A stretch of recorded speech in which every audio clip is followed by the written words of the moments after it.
ታላላቆቹን የአውሮፓ ክለቦች የተመለከተ ወቅታዊና ዕለታዊ ጥንቅሮችን ከምታደምጡበት የዩቲዩብ ቻናላችን የመረጃ ሰዓታችን ላይ ትገኛላችሁ። ለዚህም ሰዓት ታላላቆቹን የአውሮፓ ክለቦች የተመለከቱ በርከት ያሉ ስፖርታዊ ጥንቅሮችን ይዘንላችሁ መተናል። ውድ ቤተሰቦቻችን እስከ ፕሮግራማችን ፍጻሜ ቆዩ። ላይክ፣ ሰብስክራይብ እና ሼር አድርጉን። በሐሳብ መስጫ ሳጥናችን ላይ ሐሳብ አስተያየታችሁን ዛሬም እንደ ሁልጊዜው ልታጋሩን ትችላላችሁ። ወቅታዊ መረጃዎችን እናነሳለን። የአፍሪካ ዋንጫ፣ የዓለም ዋንጫ የዛሬም ትኩረቶቻችን ናቸው።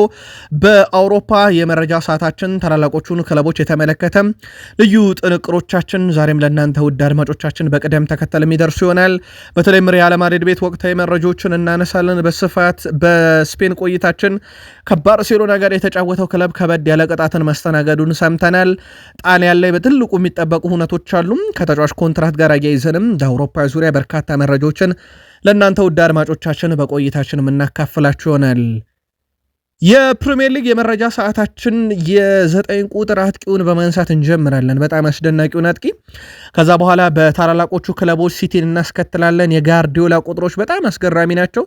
ሲቲና ጋርዲዮላን ህይወት እናነሳለን። ከዛ ውጪ የሲቲ ተጫዋች በቀጣይ ትልቅ እንግዲህ እርምጃ ሲቲዎች ወስዳሉ ተብሎ ይጠበቃል። በዚህ ተጫዋቻቸው ዙሪያ እናነሳዋለን ጉዳዩን በሲቲ የመረጃ ሰዓት። ቼልሲ በዝውውር ጉዳይ ላይ ከውሳኔ ደርሷል በአንድ ተጫዋች ላይ። የጀርመኑ ተነባቢ ጋዜጣ ቢልድም ያረጋግጦልናል። ከዛ ውጪ የቼልሲን ዝውውር በስፋት እንመለከታለን። ካይሴዶ አሁንም ከቅጣት አላመለጠም። ቀጣዩንም ጨዋታ በቅጣት ያልፈዋል። አርሰናልና ፓላስ ጨዋታ ጋር አሸናፊ ጋር እንደሚጫወቱ ይታወቃል። ተጨማሪ ቡድን ዜና ይዘናል። በሊቨርፑል የመረጃ ሰዓታችን የቡድን ዜና በስፋት እናነሳለን። ከጉዳት ጋር በተያያዘና የቡድኑን ወሳኝ ቁልፍ ተጫዋች የተመለከተ ልዩ ጥንቅር አሰናድተናል። የሊቨርፑልም ደጋፊዎች እንደ ሁልጊዜው እስከ ፕሮግራማችን ፍጻሜ ከኛ ጋር ቆዩ ብለናል። ዛሬ በጣም አነጋጋሪው ሐሳብ ከእንግሊዛዊ ሰው ነው የመጣው። ቡካዮ ሳካን የተቸበት መንገድ በጣም አነጋጋሪ ሆኗል። በሰበር እናነሳዋለን ጉዳዩን። ቡካዮ ሳካ በዚህን ያክል ደረጃ የሚነገርበት ሰው ነው ወይ? ጥያቄ አስነስቷል። ማይክል አርቴታ አጥብቀው የሚወዱትን ካይ ሃቨርትዝ እና ቪክተር ዮኬሬሽን አብረን እናነሳለን። በአርሰናል የመረጃ ሰዓታችን ቀጣይ ከኤቨርተን ነው ጨዋታው። ቅዳሜ ምሽት 5 ሰዓት ይደረጋል ጨዋታው። ጄሚ ካራገር በጣም ለየት ያለ ነገር አንስቷል። አርሰናል በዝውውር መስኮቱ ከቼልሲ ጋር ይፋለማል። የቡድኑን ወሳኝ ተጫዋች እና ከዙር ጋር በተያያዘ በሩመር ደረጃ እየወጣ ያለውን የዴክላን ራይስን ጉዳይ እናጠረዋለን። በአርሰናል በኩል ከሰሞኑ አንድ ጉዳይ ረገብ ብሏል። የቆመ ኳስ አርሰናል ቤት ከቅርብ ጊዜ ወዲህ እየጠፋ መጥቷል። ማጋሌሽ የለም በቡድን ውስጥ እንግዲህ የቆመ ኳስ አጠቃቀም ላይ ከፍተኛ ጥራት የነበረው ተጫዋች። ለማንኛውም ተጨማሪ መረጃዎችንም በአርሰናል በኩል ስለያዝን አርሰናላውያን እስከ ፕሮግራማችን ፍጻሜ ቆዩ። በዩናይትድ የመረጃ ሰዓታችን በስፋት የቡድኑን ኮከቦች እናነሳለን። የቀድሞ ሌጀንድ ሮይ ኪን በኮቢ ሜኖ ጉዳይ ላይ በጣም አነጋጋሪ ሀሳብን አንስቷል። ብዙ የዩናይትድ ደጋፊዎችም በቀጣይ ጨዋታ እያላችሁ ነበረ። ስለ ቀጣዩ ጨዋታ ትንሽ ነገር እንጨምራለን ከዚሁ ጋር አያይዘን። ሌላኛው ሌጀንድ ሪዮ ፈርዲናንድም ጥሩ መከራከሪያ ሀሳብ አንስቷል። የብሩኖ ፈርናንዴዝን ቁጥር ስንነግራችሁ በጣም የሚያስገርም ነው የሚሆነው። ፋብሪዞ ሮማኖ ግን ስለ ብሩኖ አንድ ትልቅ መረጃን ይዞ ወጥቷል። የቡድኑን ቁልፍ ተጫዋቾች ሌኒየሮን እናነሳለን። ሩበን አሞሪ ወደ ኦልድ ትራፎርድ የጋበዟቸውን ሰዎች ይዘናል። በማንቸስተር ዩናይትድ የመረጃ ሰዓታችን ሌሎች ከምናነሳቸው ጉዳዮች ውስጥ የቡድኑ ቁልፍና ወጣት ተጫዋች ክለቡን ይለቃል እየተባለ ነው። ዩናይትድን በኩል አፍሪካውያን ተጫዋቾችን የተመለከተ ተጨማሪ መረጃዎችን አግኝተናል። በርካታ መረጃን በዩናይትድ በኩል እናነሳለን። እንዳጠቃላይ እስከ ፕሮግራማችን ፍጻሜ ዛሬም ቆዩ። ላይክ፣ ሰብስክራይብ፣ ሼር አድርጉን። በሀሳብ መስጫ ሳጥናችን ላይ ሀሳብ አስተያየታችሁን እንደ ሁል ጊዜው ዛሬም ስለምጽፉልን እናመሰግናለን። ግን ሁላችሁም ላይክ እያረጋችሁ አብራችሁ እንድትቆዩ በአክብሮት ጋብዘን መረጃዎቻችንን ጀመርን። ትላንት በነበረ መረጃችን ላይ የእንግሊዙን ጠቅላይ ሚኒስትር አንስተን ነበር። አሁን ስለ ዓለም ዋንጫ ነው የምናነሳው። የእንግሊዝ ጠቅላይ ሚኒስትር የሆኑት ኬር ስታርመር ፊፋ ምን ነካው እያሉ ነው። እሳቸው የዓለም ዋንጫ ማለት በመላው ዓለም የሚታይ ዓለም በጉጉት የሚጠብቀው፣ ስለዚህ እግር ኳስን ሁሉ ወዳድ የሆነ እና ስፖርት ወዳዱ ማህበረሰብ በመላው ዓለም ስቴዲየም ገብቶ በአሜሪካም ይሁን በካናዳ በሜክሲኮ ኳስ እንዳይ እንዴት ታደርጉታላችሁ? የስቴዲየም መግቢያ ትኬት ዋጋው እና የቴሌቪዥን ስርጭት ዋጋው ከዚህ በጣም ሊቀንስ ይገባል። ለዚህ እግር ኳስ ወዳድ ህዝብ እንዴት እንደዚህ ታረጋላችሁ ብለው ኬር ስታርመር ፊፋን ወቅሰዋል። እንደሚታወቀውም በዓለማችን ላይ ከተካሄዱ የዓለም ዋንጫዎች ሁሉ ውዱ የዓለም ዋንጫ በዚህ ዓመት ነው የሚካሄደው። በዓለም ዋንጫ በእርግጥ ውዱም ክፍያ ለብሔራዊ ቡድን የሚሰጠው ለአሸናፊውም፣ ሁለተኛም ለሚወጣው በዚህ ዓመት ነው። እጥፍ ነው እንግዲህ ከካታር የዓለም ዋንጫ እጥፍ ነው በገንዘብ ደረጃ ሁሉ ነገር የሆነው።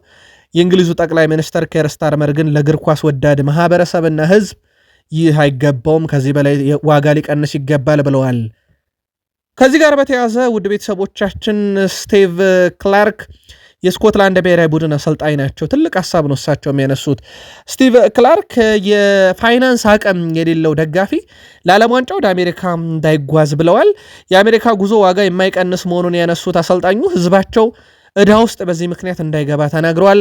ወደ አሜሪካ መሄድ በጣም ውድ ነው ያሉት አሰልጣኙ የዓለም ዋንጫ የትኬት ዋጋም እንደዛው በጣም ውድ ነው ብለዋል። አክለውም ሰዎች ዓለም ዋንጫ ለመሄድና እኛን ለመደገፍ ብለው ዕዳ ውስጥ መግባት የለባቸውም ሲሉ ተደምጠዋል።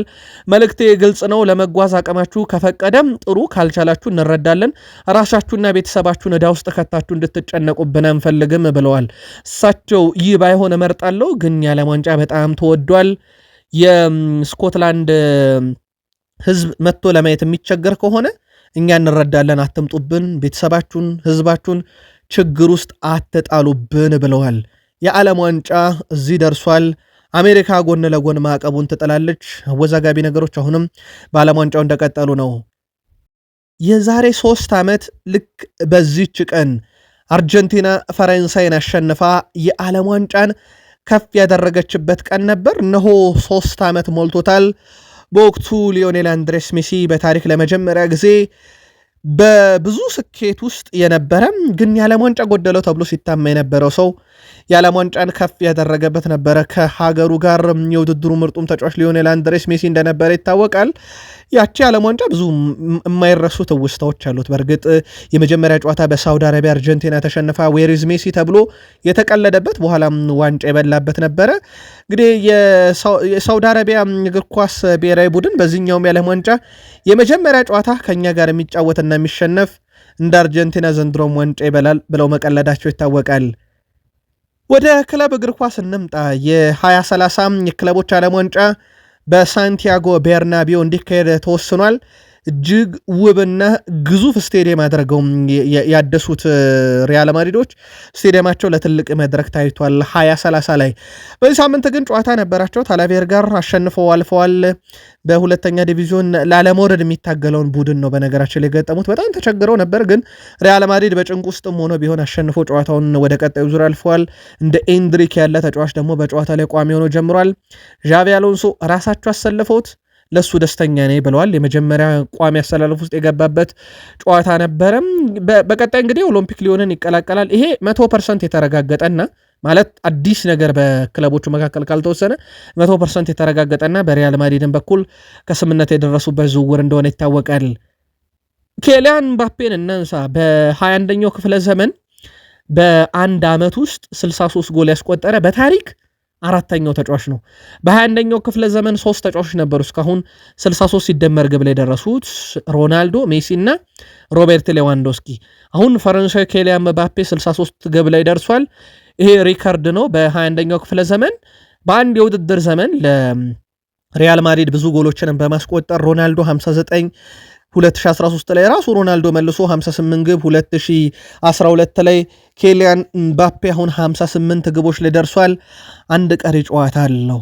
ኬሊያን ምባፔ 2 ጎል ያስፈልገዋል። ውድ ቤተሰቦቻችን የሮናልዶን ሪከርድ ለመስበር ያደርገዋል አያደርገውም ሌላ ጥያቄ ነው፣ ግን 2 ጎሎች ብቻ ይቀሩታል። በጣም አስደናቂው ሪከርድ በሮናልዶ እጅ ግን እንዳለ ይታወቃል። ምናልባት ሮናልዶን ስላነሳን በዚሁ የሱን የተወሰኑ መረጃዎች እንቀጥል። በሮናልዶ በኩል በነገራችን ላይ ያው ጫማ የምሰቅልበት ዓመት ደርሷል እያለ ነው። የብሔራዊ ቡድን የመጨረሻ ጨዋታውን በዓለም ዋንጫም ከሀገሩ ጋር ያደርጋል። ፊፋ ቅጣቱን አንስቶለታል። በዓለም ዋንጫ ከመጀመሪያው ቀን ጀምሮ ጨዋታውን ያደርጋል። ሮናልዶ 50 ሲደመር ግብን ለሪያል ማድሪድ በ6 ተከታታይ ዓመት አስቆጥሯል። ይሄ ብቸኛው ተጫዋች ነው በነገራችን ላይ በሪያል ማድሪድ ታሪክ 50 ሲደመር ግብን በ6 ተከታታይ ዓመት ያስቆጠረ አንድም ማድሪዳዊ ተጫዋች የለም። ይህ ሁሉ ሪካርድ ያለው በክርስቲያኖ ሮናልዶ እጅ ነው። በቅርቡ ጫማ ይሰቅላል ተብሎ ይጠበቃል። እንግዲህ በቅርቡ ሲባል ግን ወደ ቤተሰቦቻችን በአንድ ዓመት በምናምን ውስጥ በ6 ወር ሳይሆን ቢያንስ በ2 ዓመት ውስጥ ጫማ ይሰቅላል ተብሎ ይጠበቃል። እሱም ይሄን አረጋግጧል። እስከ 2 ዓመት ውስጥ አዲስ ነገር ሊኖር ይችላል ብሏል። በሮናልዶ በኩል ግን በብሔራዊ ቡድን ደረጃ ምናልባትም የመጨረሻው የዓለም ዋንጫ የመሆን እድሉ በጣም ሰፊ ነው ተብሏል። ከባርሴሎና ጋር በተያያዘ አይንትራክ ፍራንክፈርትን ገጥመው በካምፕኑ 2-1 አሸንፈዋል። ጁልስ ኮንዴ ጨዋታውን የታደገላቸው ሰው ነበረ። በጨዋታው ላይ እንግዲህ ወደ 38,000 ዩሮ አካባቢ ፍራንክፈርቶች ተቀጥተዋል በካምፕኑ ባሳዩት ጸባይ ምክንያት። ከዛ በሰለለም ባርሴሎና እንግዲህ በተሸነፉበት ጨዋታ ላይ አይንትራክ ፍራንክፈርቶች ባሳዩት ስነ ምግባር የጎደለ ሂደት ምክንያት የ38,000 ዩሮ እና 2 ጨዋታ ከሜዳቸው ውጪ ያለ ደጋፊ እንዲጫወቱ ተቀጥተዋል። ባርሴሎና በወቅቱ በዩሌስ ኮንዴ በጣም አስደናቂ ግቦች ጨዋታውን ተወጥቶት እንደነበረ የሚዘነጋ አይደለም። ጨዋታውም ጋር በተያያዘ ብዙ ሀሳቦች በወቅቱ ሲነሱበት እንደነበረ ይታወቃል። ባርሴሎናም አንደኛ ቅሬታ ያስገቡበት ጉዳይ ነበረ። ያው ቅሬታ ሲያስገቡ በነገራችን ላይ ክለቦች ይቀጣሉ እንጂ በተለየ መንገድ ሌላኛው ክለብ ተጠቃሚ የሚሆንበት የለም። ለማንኛውም የባርሴሎና ክስ ተቀባይነት አግኝቶ አይንትራክ ፍራንክፈርት የ38,000 ዩሮ እና የሁለት ተከታታይ ጨዋታ ከሜዳ ውጭ ያለ ደጋፊ እንዲጫወቱ ቅጣት ተወስኖባቸዋል። ጣሊያን ደረስን። ናፖሊ ከሚላን የጣሊያን ሱፐር ካፕ የግማሽ ፍጻሜ ጨዋታ። በጣሊያን ሱፐር ካፕ ናፖሊ ከኤሲ ሚላን የሚያደርጉት ጨዋታ ይጠበቃል። የጣሊያን እግር ኳስ ፌዴሬሽን ከሳውዲ አረቢያ መንግስት ጋር ባደረገው ስምምነት መነሻ ከ23 ጀምሮ ውድድሩ በሳውዲ እየተከናወነ እንደሆነ ይታወቃል። ከዚህ ቀደም የጣሊያን ሴሪ እና ኮፓ ኢታሊያ አሸናፊዎች እርስ በርስ በሚያደርጉት ፍልሚያ አሸናፊ ላይ ነበር። ከ2 ዓመት በፊት ግን የተቀየረው ፎርማት ግን በሴሪ ሁለተኛ ያጠናቀቀ እንዲሁም በኮፓ ኢታሊያ ፍጻሜ ተፋላሚን አካቶ 4 ቡድኖች እንዲጫወቱ እንዳደረገ ይታወቃል። ዘንድሮ ናፖሊ፣ ኤሲ ሚላን፣ ቦሎኛ፣ ኢንተር ሚላን ይሳተፋሉ። ናፖሊ ከኤሲ ሚላን የሚደረገው ጨዋታ ደግሞ በኪንግ ሳውዲ ዩኒቨርሲቲ ስቴዲየም ይጠበቃል። ኤሲ ሚላን የውድድሩን ዋንጫ 8 ጊዜ ያሸነፈ፣ ናፖሊ ደግሞ 2 ጊዜ ባለድል ነው። ነገር ግን በተመሳይ ሰዓት ቦሎኛ ከኢንተር ሚላንም ይጫወታሉ። በትልቁ የሚጠበቀው ግን የኤሲ ሚላንና የናፖሊ ጨዋታ ነው። ኤሲ ሚላን 71 ጊዜ ናፖሊን ረቷል። ናፖሊ 53 ጊዜ ኤሲ ሚላን ረቷል። 54 ጊዜ አቻ ወጥቷል። አንደኛው ዛሬ የሚጠበቀው ትልቁ መርሃ ግብር ነው። ከጣሊያን አንውጣ፣ ናፖሊ ቤት እንቆይና አንድ ሰው እናንሳ። ሮሜሎ ሉካኩ በአመቱ መጀመሪያ ላይ ነበረ ጉዳት ያስተናገደው። ውድ ቤተሰቦቻችን በዛ ምክንያት ከማንቸስተር ዩናይትድ ራስመስ ሆይሉንድን እንዲወስዱ ያስገደደ ጉዳት እንደነበረ ይታወቃል። በናፖሊ በኩል ለረጅም ወራት ከሜዳ ርቆ የነበረው ሉካኩ ወደ ልምምድ ተመልሷል። በሜዳው እንግዲህ የሳር ልምምር ላይም ማለት ነው በሜዳ ላይ ማድረግ ጀምሯል። በቡድን ውስጥ ይካተታል ተብሏል። በዚህ ሳምንት በሚደረግ ጨዋታ ላይ ይሄ በጣም ትልቅ የሚባለው ዜና ነው ለናፖሊ። ቡድኑ ሌላኛውን የግራ እግር ተጫዋች ሆይሉንድን ካመጣ በኋላ 14 ሲደመር የግብ አስተዋጽኦ ላይ እንደደረሰ ይታወቃል። በውድድር ዓመቱ ሆይሉንድ በጣም ጥሩ የሚባል አጥቂ ሆኗል ከዩናይትድ ከወጣ በኋላ። የሮሜሎ ሉካኮ መመለስ ደግሞ ለናፖሊ ሌላ ትልቅ ኢነርጂን የሚጨምር ይሆናል። የኔይማር ጁኒየር ጉዳይ እስካሁን አልተወሰነም። ያው ቀዶ ጥገና ያደርጋል። በሱ ጉዳይ ሳይሆን ኮንትራቱ አብቅቷል ከሳንቶስ ጋር። አሁን ከክለብ ነፃ ነው። የአውሮፓን እግር ኳስ ቅድሜ ይሰጣል ቢባልም ግን የአውሮፓ እግር ኳስ አሁን ኔይማርን ለመቀበል ዝግጁ የሆነ አይመስልም። ተደጋጋሚ ጉዳቱ፣ በወሳኝ ሰዓት አለመገኘቱ በትልቁ የሚታማበት ነገር ነው። የሳንቶስን ክለብም በብራዚል ሊግ እንዲሰነበት ያደረገው ኔይማር ነው። ለዚህ ምንም ጥያቄ የለውም። ግን እንዲሰነበት ሲያደርገው ከጉዳት ጋር እየታገለ በመድኃኒት ታግዞ ነበር ሲጫወት የነበረው ከዛ ወደ ቀዶ ጥገና። አሁን ታዲያ ይህን ተጫዋች ኮንትራት በማራዘም ሂደት ላይ አሁንም በሳንቶስ የመቆየት እድሉ ሰፊ ነው። ግን ፍላሚንጎም የተጫዋቹ ፈላጊ ሆኖ ብቅ ብሏል ተብሏል። ይህንን ብራዚላዊ ተጫዋች ለመውሰድ በፍላሚንጎና በነባሩ ክለብ ሳንቶስ በኩል ፉክክር ይደረጋል። ቅድሚያ የሚሰጠው ግን ለሳንቶስ ነው ተብሎ እንደዚሁ በትልቁ እየተዘገበ ይገኛል። ሴልቲክ በታሪኩ ለመጀመሪያ ጊዜ በ47 ዓመት ታሪክ ውስጥ ማለት ነው ለመጀመሪያ ጊዜ 4 ተከታታይ ጨዋታ ተሸንፏል። አሁን ሀርታስ በዚህ ሊግ ላይ መሪ ሆኗል። ከገና በፊትም ደረጃ ሰንጠረዡን ተረክቧቸዋል። ይሄ በነን ኦልድ ፊርም በተባለ ቲም ጊዜ በነበረ ሰዓት ላይ በ1993 ነበረ እንደዚህ አይነት ነገር የገጠመው ሴልቲክ። አሁን ሴልቲክ ከበድ ያለ ታሪክ ውስጥ ይገኛል። በእግር ኳስ ታሪካቸው ከ47 ዓመት በኋላ እንደዚህ አይነት በጣም ደካማ የተባለ ነገር አስተናግዷል። ምናልባትም በአሰልጣኝነት ደረጃ ራሱ ስንብት ሊያጋጥማቸው ይችላል እየተባለ ነው። አሰልጣኙ ሴልቲክ ጥሩ ነገር ላይ አይደለም።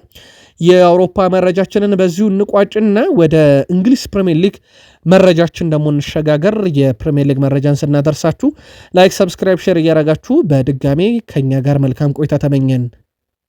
የሊድስ ዩናይትዱ አሰልጣኝ ዳንኤል ፋርከን ከቡድኑ ሊሰናበቱም የጨዋታ ቀነ ገደብ ተሰጣቸው።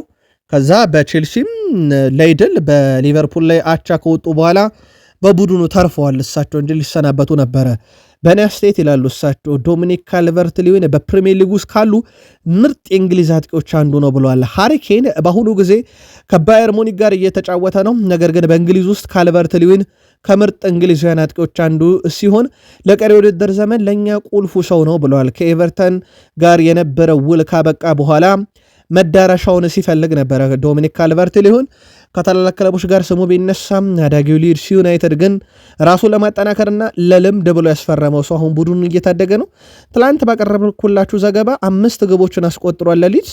5ቱም ግቦች ከተመሳሳይ አቅጣጫ ላይ የተቆጠሩ ግብ ነበሩና በጣም አነጋጋሪ ግቦች ነበሩ ብለን አንስተንላችሁ ነበር። አሁን ደግሞ ዳንኤል ፋርከን እንግሊዛዊ ምርጡ አጥቂ ብለውታል። ፔፕ ጋርዲዮላ በእንግሊዝ እግር ኳስ ካደረጓቸው 19 የሀገር ውስጥ ዋንጫ ውድድሮች ውስጥ በ13ቱ ግማሽ ፍጻሜ ደርሰዋል። ይሄ በጣም ትልቅ የሚባል ቁጥር ነው። በእርግጥ እሳቸው ወደ እንግሊዝ ከመጡ በኋላ ሁሉንም ነገር ተቆጣጥረውታል ማለት ይቻላል።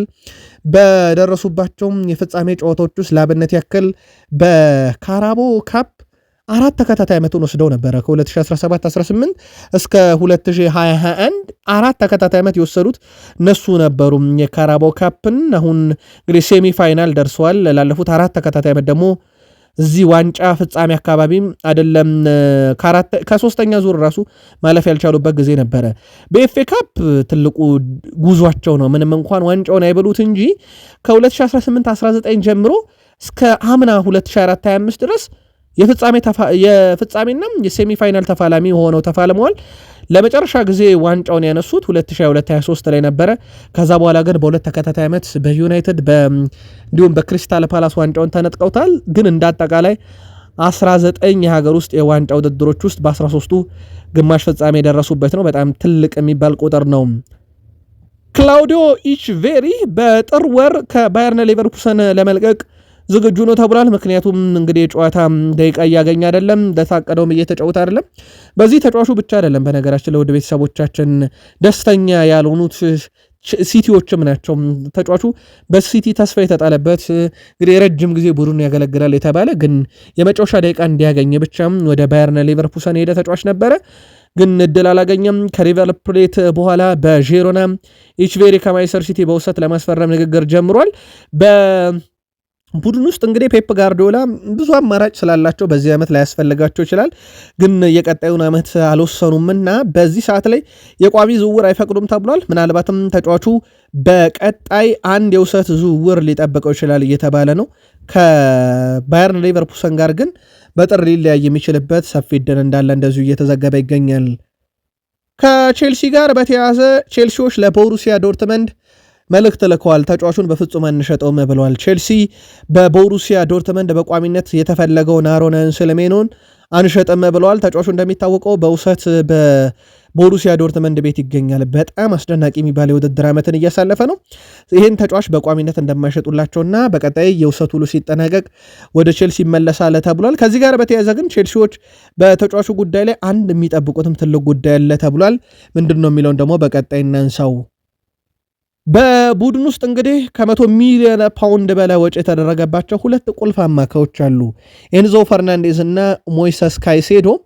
ሁለቱ ላይ በጣም የገነነ ዝውውር ማድረግ አይፈልግም ቼልሲ። ነገር ግን አሁንም ቡድኑን በማጠናከር ሂደት ላይ በቀጣይ የክረምት የዝውውር መስኮት በተለይም ከጥር ይልቅ ክረምት ላይ ተጫዋቾችን በቦታው ላይ ማምጣት ይፈልጋል ተብሏል። ግን ከዛ በፊት አንዳንድ የሚጠብቋቸው ነገሮች አሉ ተብሏል። በቀጣይ ክረምት ላይ በተለይም የመሃል ተከላካይ ለማምጣት ፍላጎት አላቸው። አንደኛው ግን የሚጠብቁት የነ ላቪ ኮልዌል እና የአሮናን ሰለሜኖን የነ ማማዱ ሳርን ጉዳይ ነው። አሮናን ሰለሜኖ ያው ከቦሩሲያ ዶርትመንድ አሁን እንዳልኳቸው ወደ ቡድኑ ተመልሶ ውሳኔ ይሰጥበታል። ማማዱ ሳርም ውሰት ላይ እንዳለ ይታወቃል በስትራስቡርግ። ከዛ ውጭ ላቪ ኮልዌል ጉዳት ላይ ነው። እነኚህ 3 ተጫዋቾች ጉዳይ ላይ የመጨረሻ ውሳኔ ከተወሰነ በኋላ አማካዩና ተከላካዩን ያጠናክራሉ ተብሏል። በጣም የተጋነነ ወጪ ግን እንደ ካይሴዶ እና እንደ ኤንዞ ፈርናንዴዝ እዚህ አካባቢ ላይ ማውጣት አይፈልጉም ብሏል የቴሌግራፍ ጸሐፊው ማትሎ። ስለዚህ ቼልሲ ቤት ከክረምት ይልቅ ሞር ጥር ላይ ዝውውር ሊኖር የሚችልበት ሰፊ እድል አለ። ካይሴዶ ቢጫ ካርድ አየ በዚህ ሳምንት በነበረ የካራባው ካፕ ጨዋታ ላይ የሩብ ፍጻሜ ጨዋታ ላይ። በዚህ መሰረት ባየው የካራባው ካፕ የቢጫ ካርድ ክምችት ምክንያት አንድ ጨዋታ አሁንም ተቀጥቷል። ቀጣይ ጨዋታም ያመልጠዋል ማለት ነው። በካራባው ካፑ የመጀመሪያ ዙር ጨዋታም በጥር 12 በስታንፎርድ ብሪጅ ያደርጋል። ወይ አርሰናል ወይ ፓላስን ይገጥማል። ሁለተኛ ዙር ጨዋታ ደግሞ በየካቲት 2 ከአንድ ወር ገደማ በኋላ ኦልሞስት አንድ ወር አይሞላም፣ ግን እዛ አካባቢ ገደማ አካባቢ ከሜዳ ውጭ ሄዶ ወይ አርሰናልን ኤምሬትስ ላይ ወይ ፓላስን ሴልኸርስት ፓርክ ላይ የሚያስተናግድ ይሆናል። የመጀመሪያ ዙር ጨዋታ ላይ ግን አሁንም ካይሴዶን አያገኝም። በእርግጥ ቡድኑ በርካታ አማራጮች አሉት፣ ግን የሚገጥመው ፓላስንም ይሁን አርሰናልን ምንም ጥያቄ የለውም የግማሽ ፍጻሜ ጨዋታ ነውና ጨዋታው በብዙ መንገድ ከባድ መሆኑ የሚቀር አይመስልም ለቼልሲ። ማሬስካ እዚህ ከደረሱ ለፍጻሜ መድረስ ችግር የለባቸውም። ሪካርዳቸውንም ስነግራችሁ ነበረ። በሁለት አጋጣሚ እዚህ ደርሰው ሁለቱንም ፍጻሜ ደርሰው ሁለቱንም ፍጻሜ ያሸንፈዋል። አሁን 3ኛው እጃቸው ላይ ያለ አርሰናል ወይ ፓላስ። ግን ቼልሲዎች ማንን መግጠም ተፈልጋላችሁ? በቀጣይ ማክሰኞ ነው ጨዋታው የሚደረገው የአርሰናልና የፓላስ። ውጤቱ ላይ ማንን መግጠም ተፈልጋላችሁ? መልከታችሁን ላኩልን። ከሊቨርፑል ጋር በተያዘ ጀረሚ ፍሪምፖንግ በሚቀጥሉት 2 ቀናት ወደ ልምምድ ይመለሳል ተብሎ ይጠበቃል። ምናልባት በዚህ ሳምንት ካልተመለሰ ግን ቀጣይ ሳምንት ይመለሳል ተብሏል። ወደ ሙሉ ልምምድ ደግሞ በቀጣይ ሳምንት የሚመለስ ከሆነ ተጫዋቹ ቢያንስ ከፈረንጆቹ አዲስ ዓመት በፊት ወደ ቡድን ይመለሳል ተብሎ ይጠበቃል። ከትሬንት አሌክሳንደር አርኖልድ ስንብት በኋላ ሊቨርፑል ያገኘው ምርጡ ተጫዋች ስለመሆኑ ጥያቄ አልነበረም።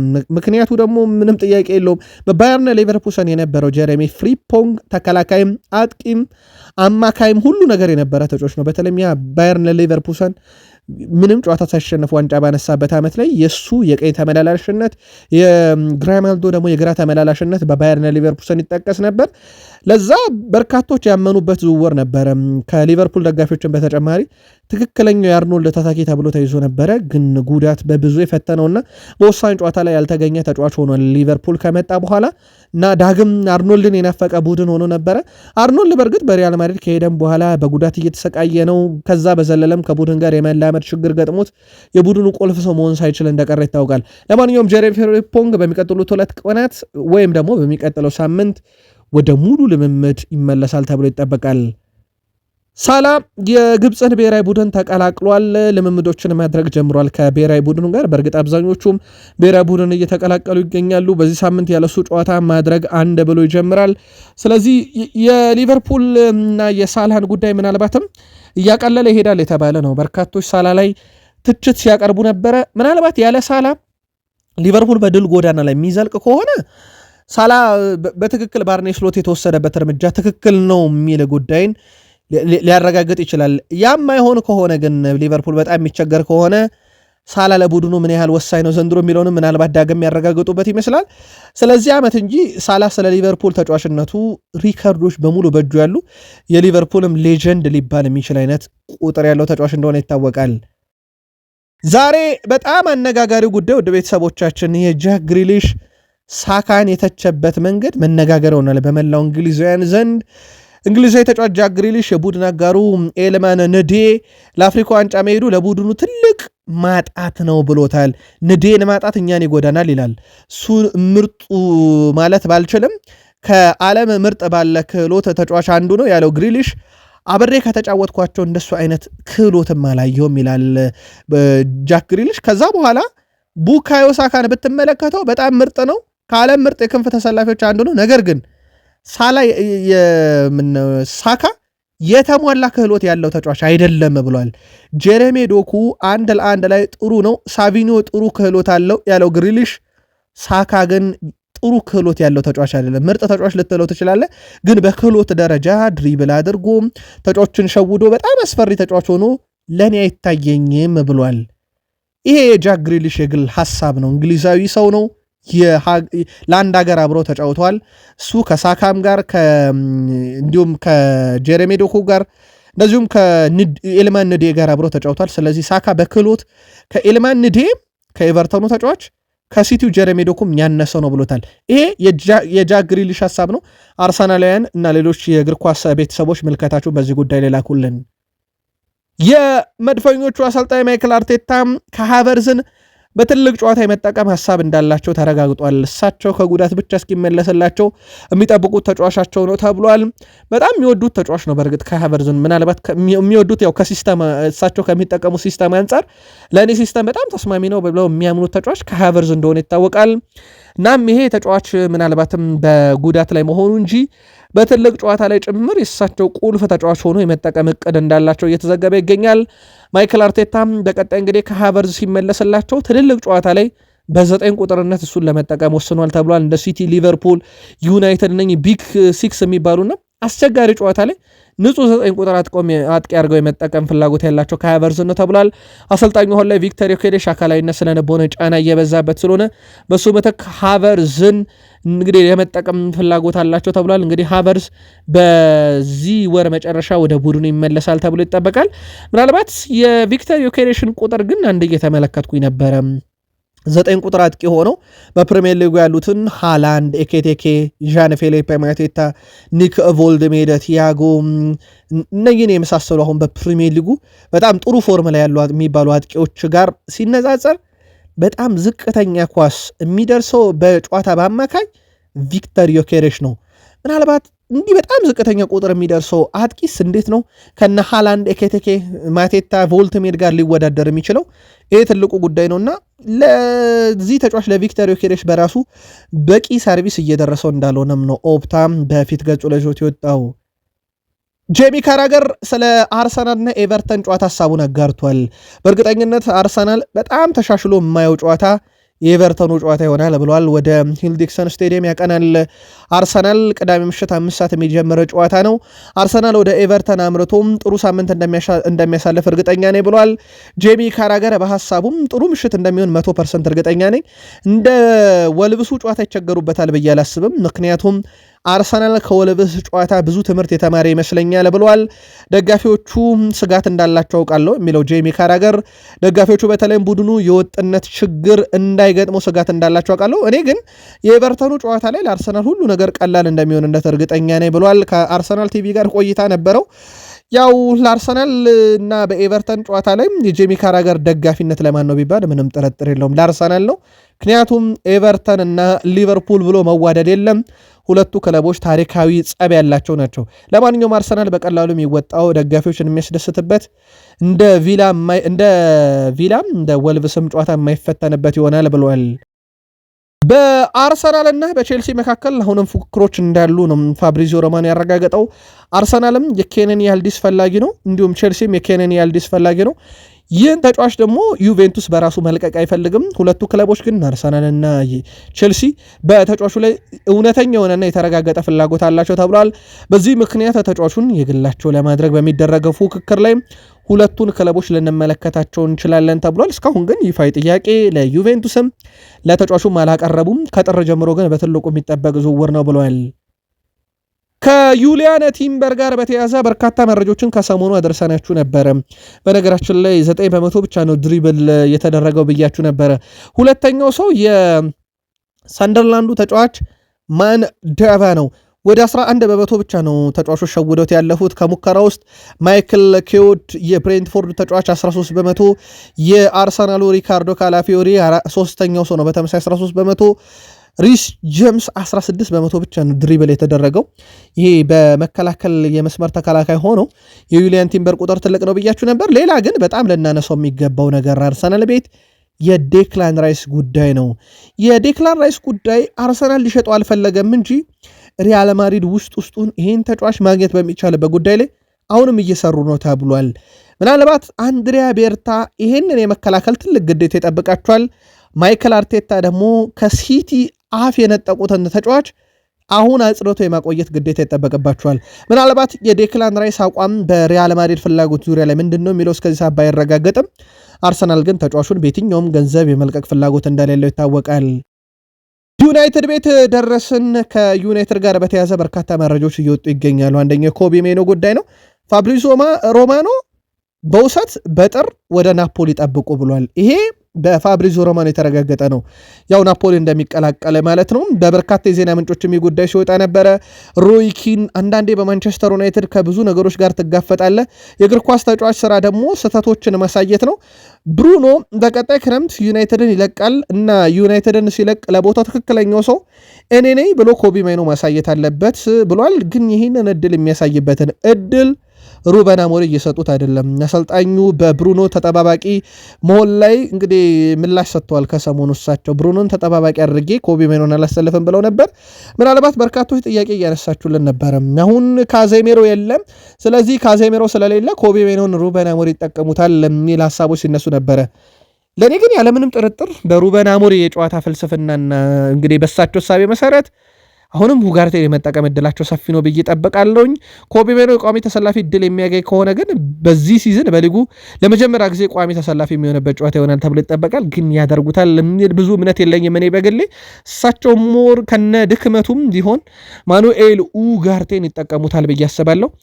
እነ ሮይኪን ግን ያው እድል ሲሰጠው ራሱን ማሳየት አለበት እያሉ ይገኛሉ። ኮቢ ማይኖ የብሩኖ ተተኪ መሆን የሚችል ተጫዋች ነው ወይ? በዩናይትድ ደጋፊዎች ዘንድ ይታመናል ወይ? መልከታችሁን ግን በሐሳብ መስጫ ሳጥናችን ላይ ያስፍሩልን። ከብሩኖ ፈርናንዴዝ ጋር በተያያዘ በአሁኑ ሰዓት በማንቸስተር ዩናይትድ ቡድን ውስጥ ካሉ ተጫዋቾች እኔ በነበርኩበት ሰዓት ይላል ሪዮ ፈርዲናንድ የእኔ ቡድን ውስጥ መካተት የሚችለው እሱ ብቻ ነው ብሏል። አሁን ካሉት የማንቸስተር ዩናይትድ ተጫዋቾች ውስጥ ለዛ ቡድን የሚመጥነው ለወቅቱ ቡድን ብሩኖ ብቻ ነው ብሏል። ምናልባት የእሱን ሀሳብ ካጠናከረልን ብለን መረጃዎችን አሰባሰብን። ብሩኖ ፈርናንዴዝ ባለፉት 40 ዓመታት ውስጥ ለማንቸስተር ዩናይትድ 100 ሲደመር ጎል 100 ሲደመር አሲስት ካበረከቱ ተጫዋቾች እኩል ለመሆን 7 አሲስት ብቻ ይቀረዋል። ብሩኖ ፈርናንዴዝ ባለፉት 3 ዓመታት በይፋ ፊፋ በመዘገበው ጨዋታ ብቻ የጨዋታ ደቂቃ ቀዳሚ ነው በአውሮፓ። ባለፉት 3 ዓመታት የብሩኖ ፈርናንዴዝን ያክል በአውሮፓ 5 ታላላቅ ሊግ ካሉ ተጫዋቾች የተጫወተ የለም። ሁለተኛው የሪያል ማድሪዱ ፍሬድሪኮ ቫልቬርዴ፣ ከዛ ኒኮላስ ኦታሜንዲ፣ ጉስታቮ ጎሜዝ እያለ ይቀጥላል። ግን የብሩኖን ያክል በመላው አውሮፓ የተጫወተ አንድም ተጫዋች የለም። ብሩኖ ባለፉት እንግዲህ በ5 ዓመት ወደ 6 ዓመት ገደማ በማንቸስተር ዩናይትድም ቁልፍ ተጫዋች ሆኖ በየጨዋታው ጉዳትና ቅጣት ካልገጠመው የሚጫወት ተጫዋች እንደሆነ ይታወቃል። በብሩኖ በኩል ሌላ የምናነሳው ጉዳይ ወደ ቤተሰቦቻችን የአስቶን ቪላ ጨዋታ ላይ እንግዲህ በትልቁ የሚጠበቁ ተጫዋቾች ውስጥ አንደኛው ብሩኖ ነው። ምክንያቱም የቡድኑ ሌሎች ቁልፍ ተጫዋቾች የሉም። አሁንም ብሩኖ በእርግጥ እነ ብሪያን ቤሞም አማድ ዲያሎም እያሉ የዩናይትድ ቁልፍ ተጫዋች እሱ ነው፣ ምንም ጥያቄ የለውም። አሁን ግን ደግሞ በብቸኝነት ጫናውን የሚረከበው ሰው ይሆናል። ብሩኖ በእግር ኳስ ተጫዋችነት ዘመኑ ከየትኛውም ተቃራኒ ክለብ በላይ በአስቶን ቪላ ላይ 7 ጎሎችን አስቆጥሯል። ይሄ ለሱ ትልቁ ቁጥር ነው። በእሁዱም ጨዋታ ይጠበቃል። እሁድ ምሽት 1:30 የሚጠበቅ ጨዋታ ነው። ምናልባት ግን ፋብሪዚዮ ሮማኖ አሁን ከደቂቃዎች በፊት የብሩኖ የማንቸስተር ዩናይትድ ቆይታ በክረምት የመጠናቀቅ ዕድሉ በጣም ሰፊ ከመሆኑ ጋር በተያያዘ የት ሊሆን ይችላል የሚል ዘገባን በግል ምልከታው ሲያነሳ ነበረ። ብሩኖ በጣሊያንና በላሊጋ መጫወት እፈልጋለሁ ማለቱ ይታወቃል። ግን ደግሞ ረብጣ ብሮች ከሳውዲ አረቢያ ይጠብቁታል ብሏል። በጥር ሳይሆን በክረምት ነው። ስለዚህ ብሩኖ ከማንቸስተር ዩናይትድ በጥር አይለቅም፣ በክረምት ግን ረብጣ የሳውዲ ብሮች ይጠብቁታል ብሏል። ሌኒየሮ ማቲያስ ዴላይት ምርጡ የማል ተከላካይ ነው። እሱ በዚህ ሲዝን አስደናቂ ነው። ከእሱ ጋር መጫወት በጣም እወዳለሁ። ከዚህ በፊትም በጎልደን ቦይ አሸናፊነት አውቀዋለሁና በወጥነቱ በጣም ጥሩ ነው ብሏል። በየቀኑና በእያንዳንዱ ጨዋታ እየተማርኩ ነው የሚለው ሌኔሮ በዚህ ደረጃ መጫወት ለእኔ በጣም ጥሩ ነው፣ ምክንያቱም እዚህም ቢሆን ከትልቅ ተጫዋች ጋር በፍጥነት መማር እችላለሁ፣ ለእኔም ጠቃሚ ነው። ይህ በጣም ከባዱና ፈታኙ ሊግ እንደሆነ ማውቃለሁ። ለዚህ ነው በዓለም ላይ ካሉ ምርጥ ተጫዋች ጋር ለመጋፈጥ በየቀኑ ዝግጅት እያደረኩ የምገኘው። የእንግሊዝ ፕሪሚየር ሊግ ግን የዓለማችን ምርጡ ሊግ ነው ሲል ተደምጧል። ከዩናይትድ ጋር በተያያዘ አንድ መረጃ እየወጣ ይገኛል። አሁን በተጨማሪነት ወደ ኦልድ ትራፎርድ የሚጋበዙ ሰዎች አሉ እየተባለ ነው። አሰልጣኙ ሩበን አሞሪም ተጫዋቾቻቸው እንዲያበረታቱላቸውና ምክር እንዲሰጧቸው በማሰብ የቀድሞ የማንቸስተር ዩናይትድ ታሪካዊ ተጫዋች ኤሪክ ካንቶና፣ ዴቪድ ቤካም እና ሌሎች 4 ተጫዋቾችን ለመጥራት አስበዋል ነው የተባለው። አሰልጣኙ ይህንን ያሰቡት ቡድኑ ወደ ተሻለ ደረጃ እንዲደርስ የቀድሞ ታሪካዊ ተጫዋቾች ትልቁን ሚና በመጫወት እና ተጫዋቾቻቸውን እንዲያነቃቁላቸው ነው ተብሏል። ያለፈው ውድድር ዓመት በአስከፊ ሁኔታ ያጠናቀቁት ማንቸስተር ዩናይትዶች በዘንድሮ ውድድር ዓመት መሻሻል አሳይተው በፕሪሚየር ሊጉ 6ኛ ላይ እንዳሉ ይታወቃል። ከዚህ በላይ መሆን የሚችሉበትን እድል ግን ባቻ ውጤት ምክንያት ማባከናቸው ይታወቃል። እንዳትረሱ ስሙን አስታውሱ ብለን በተደጋጋሚ እንዲያነሳ ነው ሰው አለ በዩናይትድ ጋብሪኤል ቢያንኬር የሚባል በጣም ወጣት ተጫዋች አለ። ገና 19 ዓመት በታች ነው። በእንግሊዝ 3ኛ ወር ላይ የሚሳተፈው ካርዲፍ ሲቲ በጥር ዝውውር መስኮት ለ6 ወር በሚቆየው ሰት ውል ጋብሪኤል ቢያንኬርን ከዩናይትድ ማስፈረም ይፈልጋሉ ተብሏል። የ19 ዓመት ተጫዋች የካርዲፍን ልምምድ ሜዳ ጎብኝቷል። ከዋናው አሰልጣኝም ጋር ተገናኝተው ውይይት አድርገዋል። ተጫዋቹ የመጫወቻ ደቂቃዎችን በትልቅ ደረጃ ለማግኘት ሲል የውሰት ውሉን ሊቀበል ይችላል እየተባለ ነው። ጋብሪኤል ቢያንኬሪ በዋናው ቡድን የመጫወት ፍላጎት አለውና ይህንን ለማድረግ እንግዲህ በካርዲፍ ሲቲ እድሉን ሊሞክር ይችላልና በጥር ዩናይትድን በውሰት ሊለቅ ይችላል ተብሏል።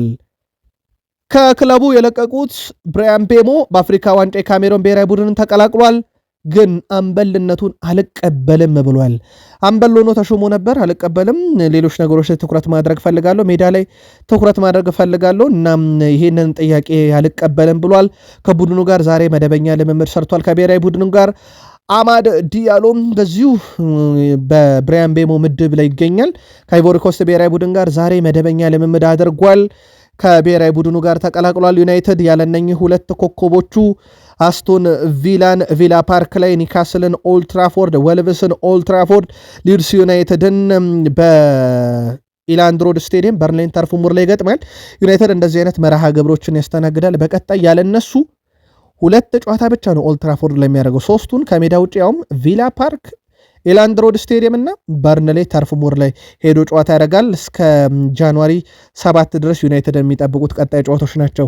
እዚህ ጋር እናብቃና ጥቂት ደቂቃዎችን ቆይተን ተጨማሪ መረጃዎችን ይዘን እንመለሳለን። መልካም ጊዜ